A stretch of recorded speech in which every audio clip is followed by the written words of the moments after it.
সারা দেশের সড়ক, মহাসড়ক, রেলপথ অবরোধ করে কোটা আন্দোলনকারীরা। এতে স্থবির হয়ে পড়ে রাজধানীর সঙ্গে সারা দেশের যোগাযোগ। চরম ভোগান্তিতে পড়ে সাধারণ মানুষ। পরে বিকেল থেকেই রংপুর, চট্টগ্রাম সহ বিভিন্ন শহরে বিজিবি মোতায়েনের পর সড়ক পরিস্থিতি স্বাভাবিক হয়। শুরু হয় রেল চলাচল। প্রতিনিধিদের তথ্য, ছবিতে আপনপু রিপোর্ট। কোটা আন্দোলনকারীদের উপর ছাত্রলীগের হামলার প্রতিবাদে অবরোধ করা হয়েছে ঢাকা, চট্টগ্রাম ও ঢাকা সিলেট মহাসড়ক। বেলা 12টার দিকে শনির আখড়া ও কাজলায় মহাসড়কে অবস্থান নেয় আন্দোলনকারীরা।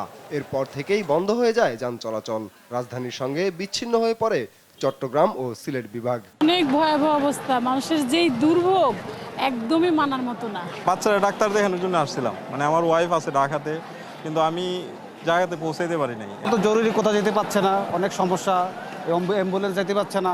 রাস্তা তো খাইলে এগালা জাম দেখেছি, হাঁটতে হাঁটতে যাইতেছি।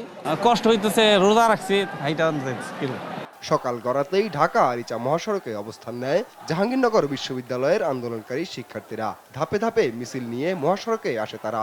তাদের অবরোধের ফলে কয়েক কিলোমিটার জুড়ে দেখা দেয় তীব্র যানজট। ঢাকা টাঙ্গাইল মহাসড়ক অবরোধ করা হয় দুপুরের দিকে। 1 ঘন্টার অবরোধে মহাসড়কের দুই পাশে প্রায় 8 কিলোমিটার এলাকা জুড়ে সৃষ্টি হয় তীব্র যানজট। বিকাল 5টার দিকে ময়মনসিংহের কৃষি বিশ্ববিদ্যালয়ের জব্বারের মোড়ে রেলপথ অবরোধ করে শিক্ষার্থীরা। ঢাকা ময়মনসিংহ রুটে বন্ধ হয়ে যায় ট্রেন চলাচল।